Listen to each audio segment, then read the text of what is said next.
mga ibon na lumilipad, minamahal ng Diyos, di kumukupas ang mga isda na lumilipad. Isda lumilipad?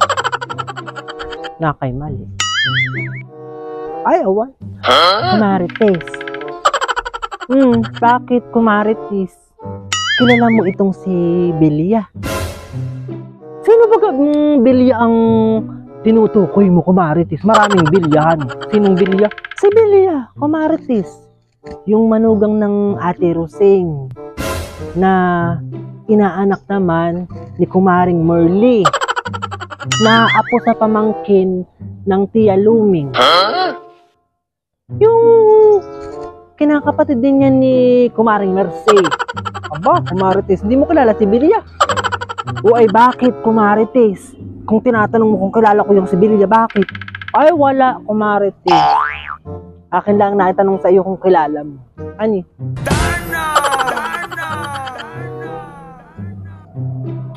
Akala ako naman, Kumarites, kung bakit mo tinatanong kung kilala ko yung si Belia. Yeah, Kumarites. Pinaikot-ikot mo ang usap. Wala lang naman pala. Malala ka na, Kumarites. Iya ka. Ay, Kumarites. Kaya ako naman naitanong sa iyo kung kilala mo. Ay, ang si Belia. Ay, nababalita dito sa atin. Aba, ay naman ka pa. Huli-huli ka, Kumarites. Ay naman ka na. Yaang si Belia ay kasali sa tupad, kasali sa purpose, may AX pa. Aba, ay may asawa pa, ay kasali pa sa solo parent. Hala nga, Kumarites, may asawa pa, boy pa, ay kasali sa solo parent. Di ba yun ay ini-interview pa kung may asawa o wala? Yeah, ay pinatay na yung kanyang asawa kaya sumali sa solo parent.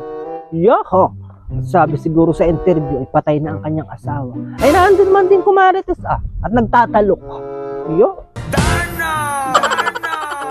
Ay pabayaan mo yung Kumarites si Belia. Miski pa siya kasali sa purpose, sa tupad, sa AX at sa solo parent, ay wala tayong magagawa, Kumarites, at siya ay tinanggap. Kahit pa sabihin siya may asawa di naman sila kasali. Ay di, siguro napasali at akala siguro single mom. Yoko, Kumarites. Kaya mo sila.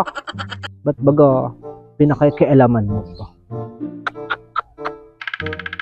Ay awan ko nga baga diyang Kumarites kay Belia. Bakit siniganayan? Simula yung napangasawa iyan ni Marlito. Ay parang si Marlito ay biglang nangayayat, pumayat, Kumarites. Bagsak ang katawan. At akala mo pati ay 13 na ang anak. Ay para dalawa. Ay hindi ko naman, Kumarites, pinoproblema. Hindi ko pinoproblema, napapansin ko lang. Tapos may ginalangat siya, napasali nga sa mga ganayon at mukha naman nilang kailangan. Tupad, AX, purpose, lahat na kanyang salihan. Pati yung solo parent, kahit siya may asawa pa, salihan na niya ng salihan. Wala akong pakailang, Kumarites.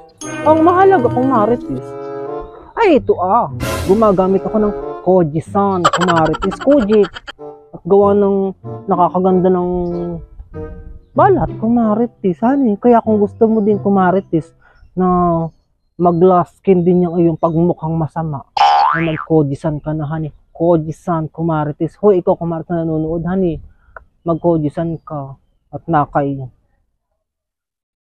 puro ka na pikas, by di ang sagot diyon. Kumarites, magganto kang Koji-san. At gaganda yung pagmumukha mo.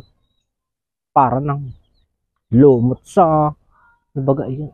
Yeah, Kumarites, ito ang sagot diyan, mag-Koji-san ka na. At sabihin mo pati diyan kay Belia, Kumarites. Si Belia, yung pinag-uusapan natin, ay mag-Koji-san din. At baka pag-awalis niya sa tupad, ay siya ay mangitim. Lintik.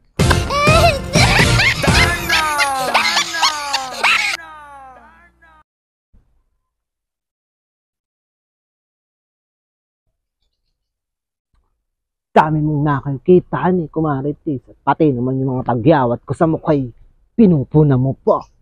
Yoho, kumaritis. Ay hala, sige.